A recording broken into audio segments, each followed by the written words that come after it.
joining us for another episode of a weekly dose of property management bullshit.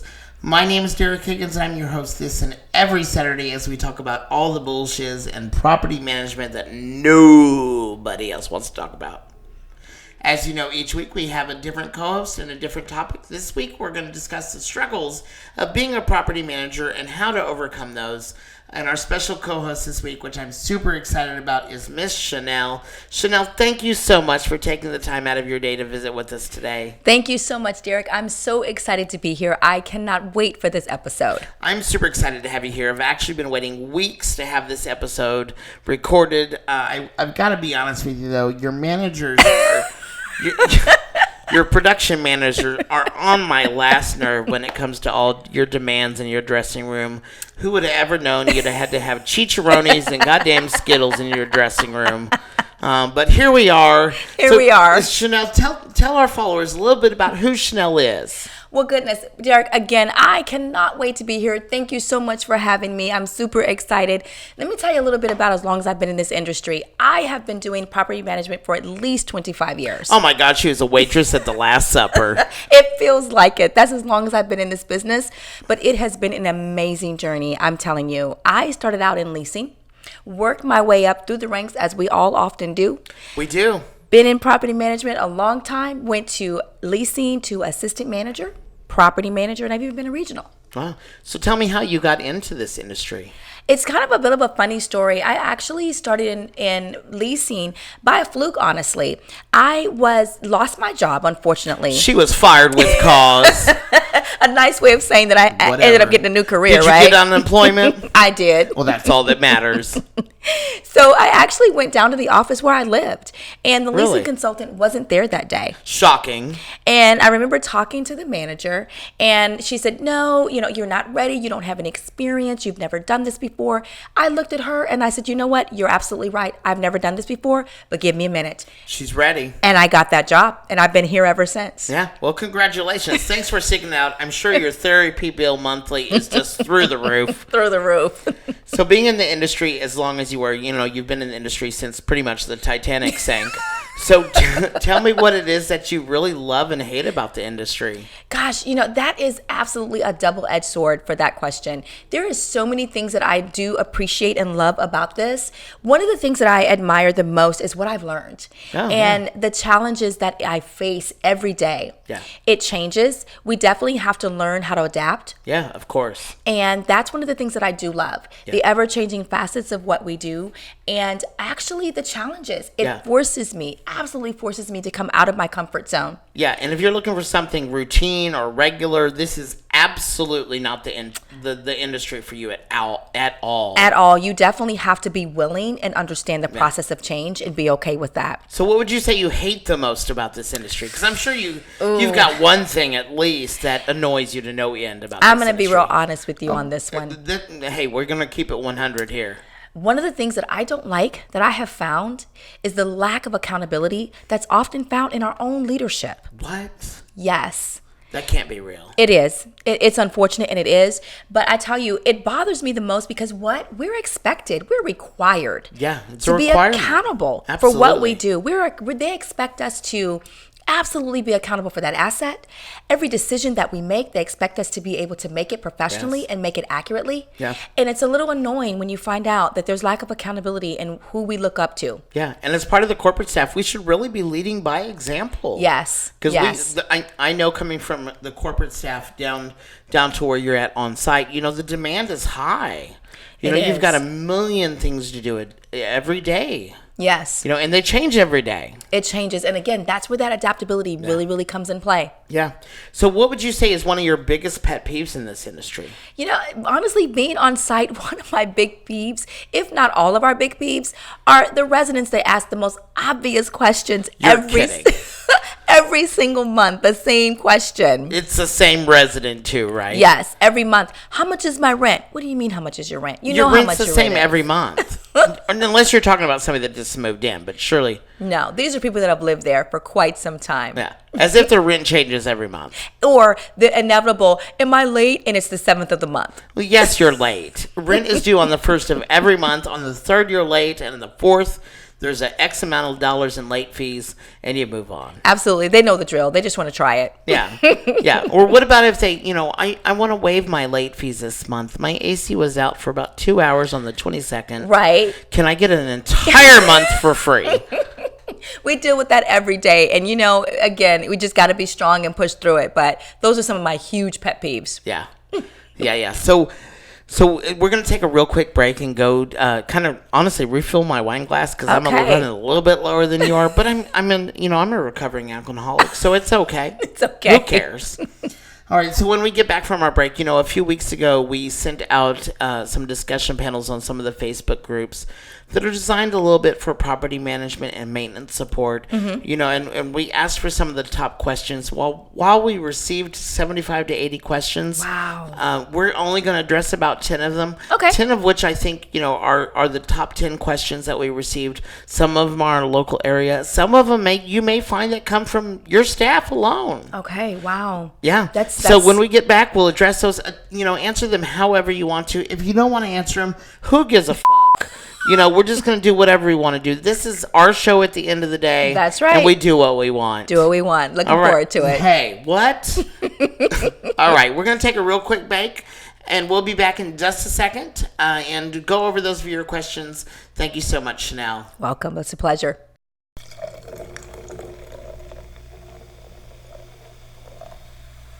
All right, thank you for joining us back.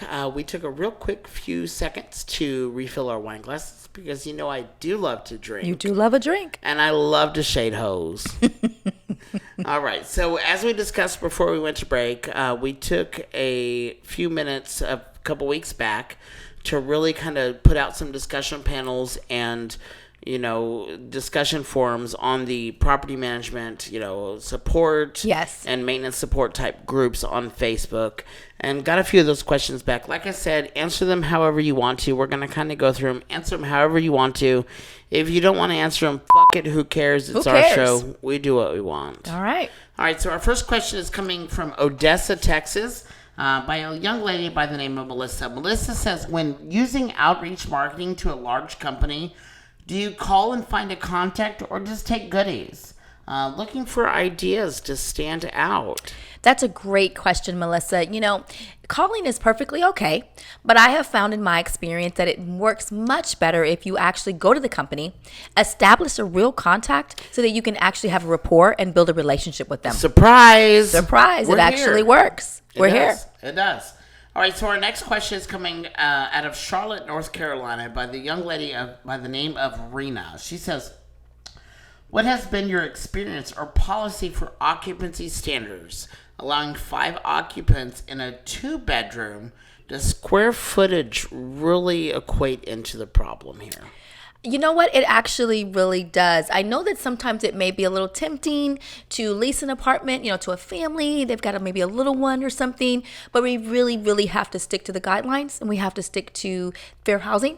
And we definitely want to make sure that we are following policy for every single apartment that we lease. Yeah. Square footage really doesn't have anything to do with it. We need to make sure that we are concentrating on not breaking the law. Yeah. Not only your company policies, but you want to reach out to your local and state government policies as far as what your occupancies are. Absolutely. As it relates to, how large the apartment is, how many bedrooms it is. You really want to check with them as far as what your square footage stipulations are based off of, occupancy standards. Absolutely. Better safe than to be sorry. Yeah. So our next question comes right here out of Dallas, Texas, by a young lady by the name of her name is apparently Uretha. Okay.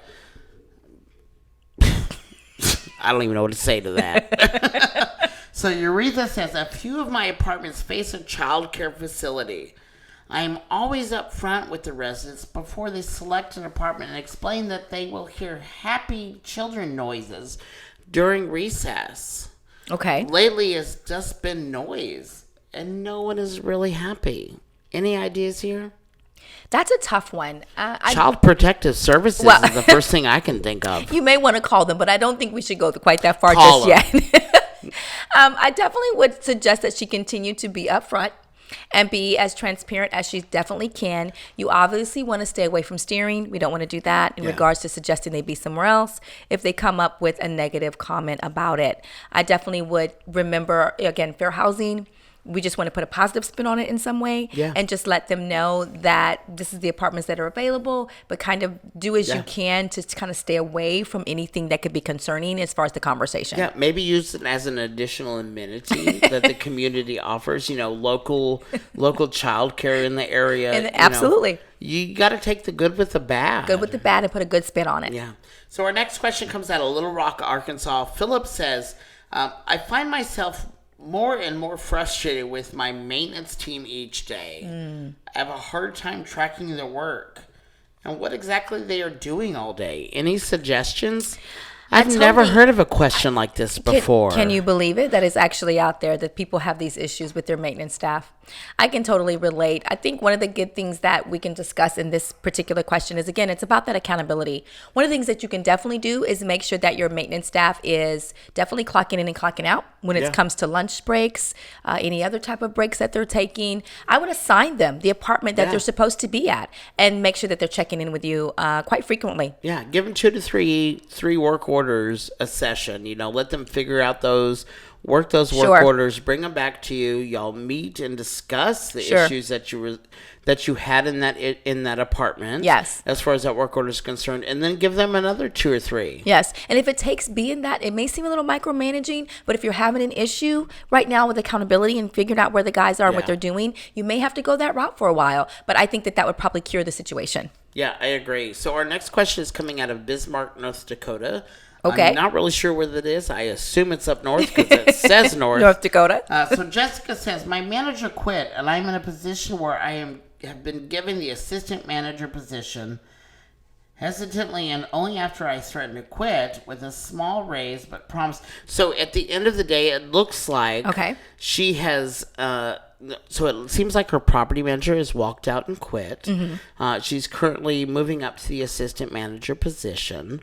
So what she's looking for is kind of a little bit of advice how to take on that role without, her company seems to not be paying the property manager role to her. Okay. And not the benefits. So, what are the advantages or disadvantages of maybe, going into that role? Right. And how does she handle taking on that role without the pay? Ooh, that's a tough one as well. I think we've all been in that position before where we've had to deal with taking on some responsibility that we didn't necessarily ask for. Yeah. But because we're team players and because the show's got to go on, we kind of figure out a way to keep doing what we have to do every day. Yeah.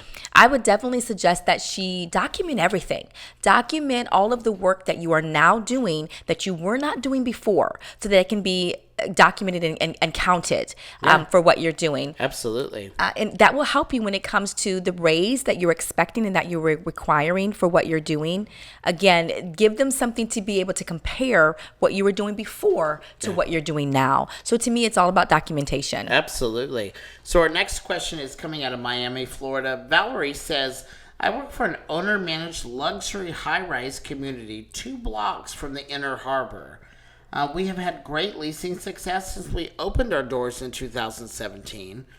With the addition of a super luxe communities that have opened doors respectively over a year ago and an additional 2 months ago, I am currently looking for ideas to continue increasing value to our community.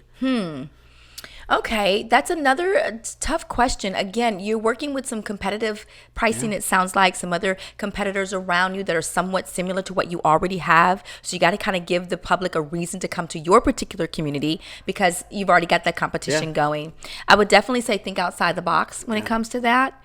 Think about your added value that you can put for your community and then the surrounding area that you're already in and focus on that. Yeah, in a lot of those high-rise communities, you're dealing with professionals. Sure. Offer dry cleaning, offer concierge service. Yes. A lot of these professionals have, pets, offer a pet bathing station or that a would pet be great. salon. There's all kinds of things you can add outside of your typical, your typical $25 renewal or carpet touch shampoo. Up paint, those things. Yeah, absolutely. Think outside the box. I think that's extremely important. Yeah. So our next question is coming out of Mesa, Arizona. I have no idea where that is. I'm assuming in Arizona. But Ashley says, got a text from a resident that stated, John's dog just bit my child on the leg and broke the skin.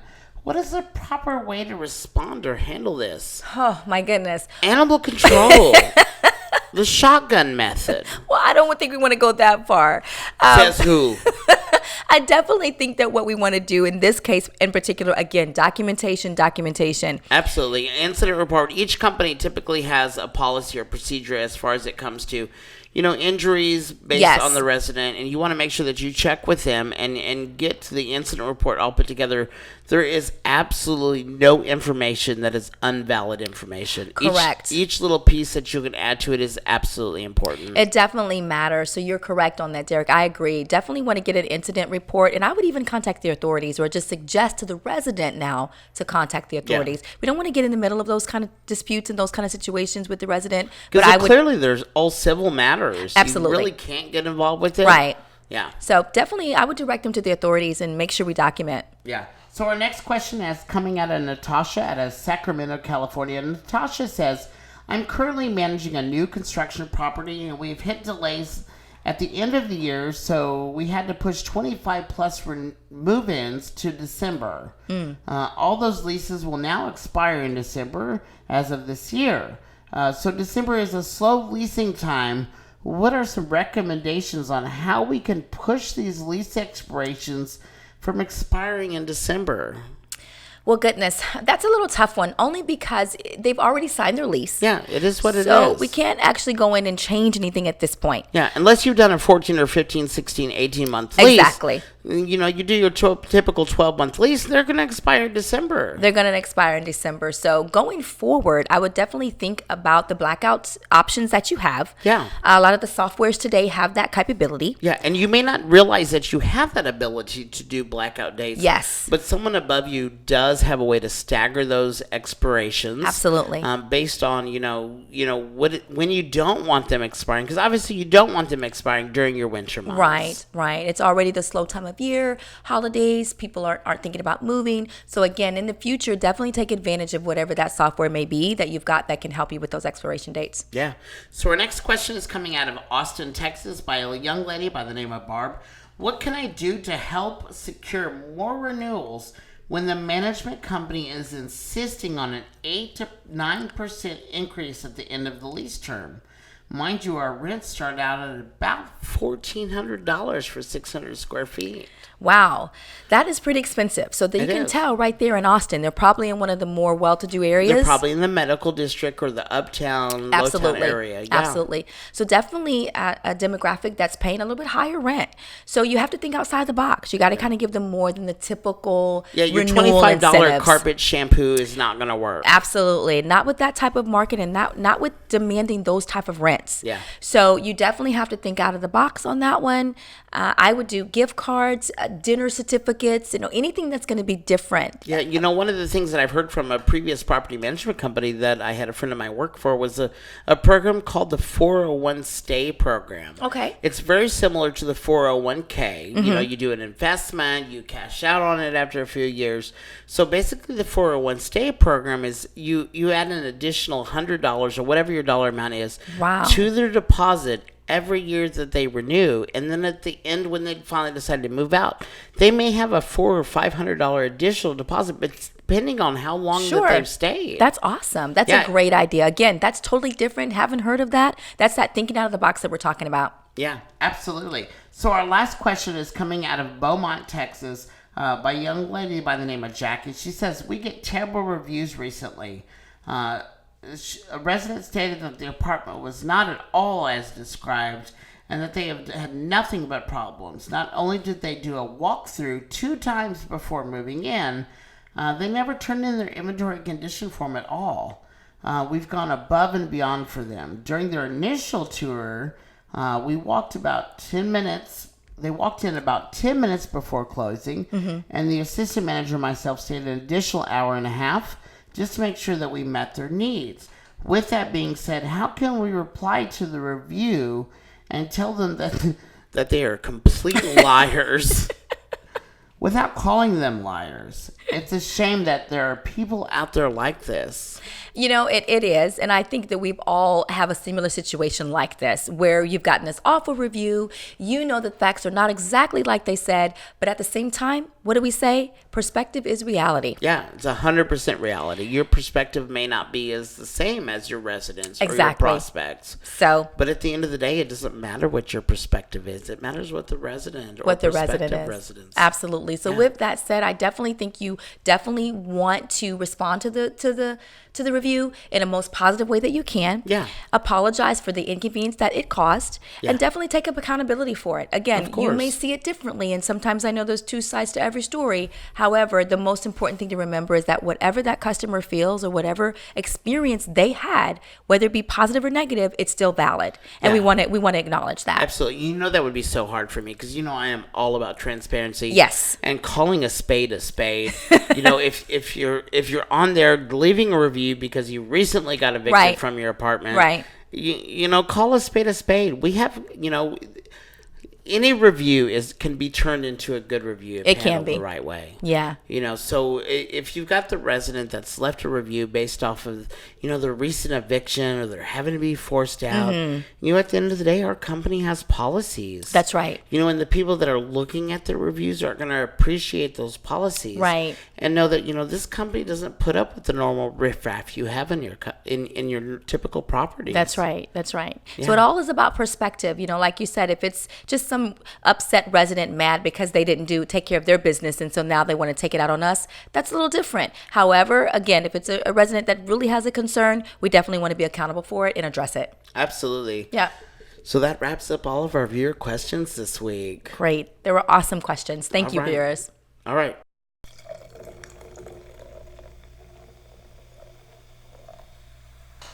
Again, Chanel, thank you so much for joining us. I appreciate you taking time out of your busy schedule to, really answer some of the ridiculous questions that we received. But that's what this show is all about. It's all about bullshit. I thank you for taking a minute out of your day. I've asked some of the questions previously in previous episodes. And I want to kind of ask you the same questions because each episode is a little different. The responses are a little bit different. But I want to take you back to your first day. Do you remember your first day? I do. I do. If you could if you could say one thing to yourself, and just one thing, to prepare yourself for the road ahead, what would that be? The one thing that I would say is absolutely be patient. The other thing that I would say to myself is that understand that this is a process. There are going to be things that you can control and things that you cannot. And I would suggest that you learn very quickly to know the difference. Absolutely. That would be my sound advice if I could go back to day one self. Yeah. So with as long as you've been in the industry, 105 years, I'm sure you've got a funny story along the way. At some point, you have some story that is just absolutely ridiculous. And I look forward to hearing this.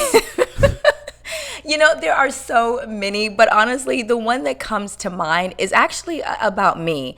Now, this Shocking. is very early in my career, and I was a leasing consultant, and I was demonstrating. This was in the early 50s.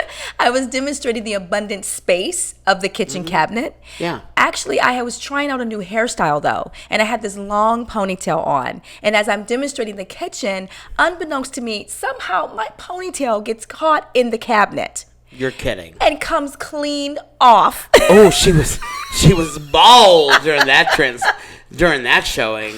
It comes clean off. Now I'm trying to keep a straight face and keep going. I look over and the prospect is on the floor dying. It was hilarious. All I could do was laugh right along with him. We laughed for about 10 minutes about that. My ponytail, mind you, is in the cabinet. Clearly. Well, needless to say, he actually leased the apartment, said he needed a great laugh, and thanked me for it. And he's been there 7 years. That's what keeps him renewing every year is the fact that maybe he'll see your ponytail hanging from some cabinets. That was not only the most embarrassing thing that's ever happened to me, but it turned out to be the funniest. So he actually leased the apartment. Well, that's all that matters to the company is that they leased that unit. They got that occupancy. Who cares how they got there? They got it. They got it. All right. So for any professionals that are looking at our video tonight, whether it be live or in the future, and they're just like, God, that looks like they're having a ton of fun. Mm-hmm. What advice would you give to that newcomer? The advice that I would probably give to the newcomer is just know that this is absolutely can be a rewarding career for you, but you are going to have to fight for it. Yeah. Nothing comes easy. Nothing comes easy, particularly in this industry. What? Be ready for anything. Literally anything. Yeah. You could have roofs blowing off at any time. Anytime. Yeah. It is what it is. Be ready for anything. Be strong and just learn, and get what you can get as quickly as you can. Yeah. Yeah. Well, thank you so much, Chanel, for joining us for this episode. Like I said, I waited weeks to be able to record this episode with you. Thank you. I'm so thankful that you took time out of your busy day to just sit down with us and answer a few of our questions for us. Thank you. It has been an absolute pleasure being here, and I look forward to more weekly property management bullshits. There's going to be bullshits every week. I promise you that. I can't wait. All righty. Again, thank you so much for joining us for another episode of A Weekly Dose of Property Management Bullshit.